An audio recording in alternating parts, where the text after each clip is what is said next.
मंदाकिनी नदी के पवित्र तट पर बसे पाटलिपुत्र का इतिहास में एक विशेष स्थान रहा है।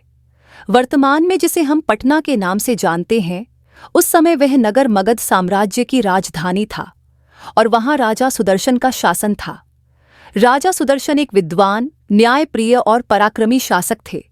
उनके दरबार में देश भर के बुद्धिजीवी और नीतिज्ञ पंडित सम्मानित स्थान रखते थे।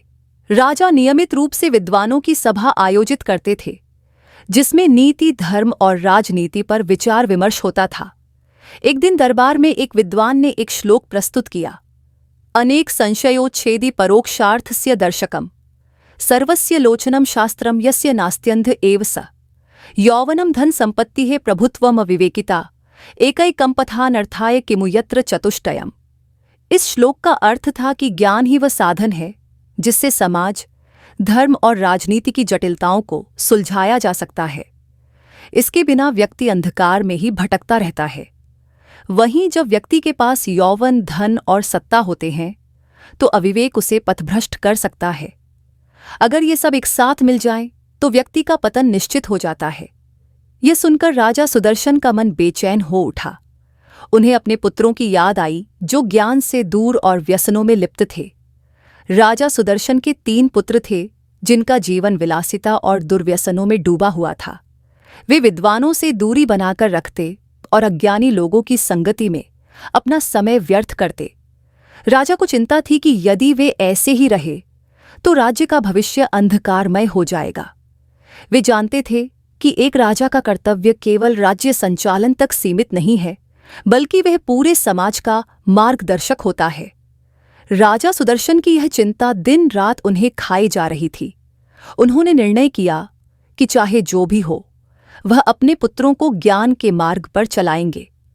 अगले दिन उन्होंने राज्य भर के विद्वानों को आमंत्रित किया और अपनी चिंता उनके सामने रखी।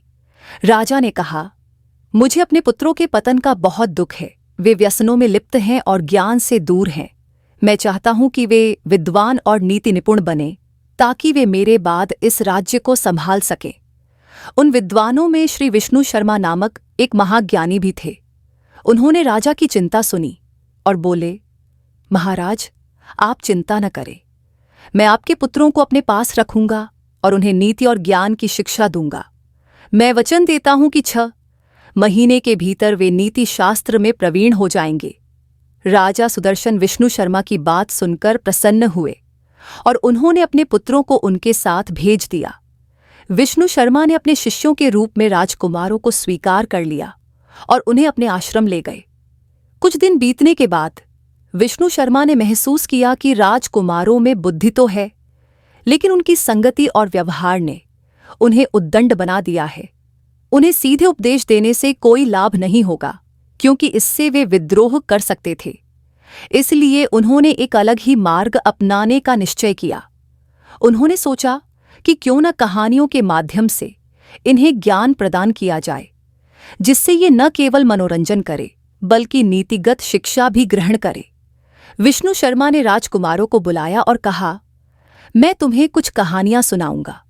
इन कहानियों में जानवर होंगे, लेकिन इनसे तुम्हें जीवन की महत्वपूर्ण सीख मिलेगी।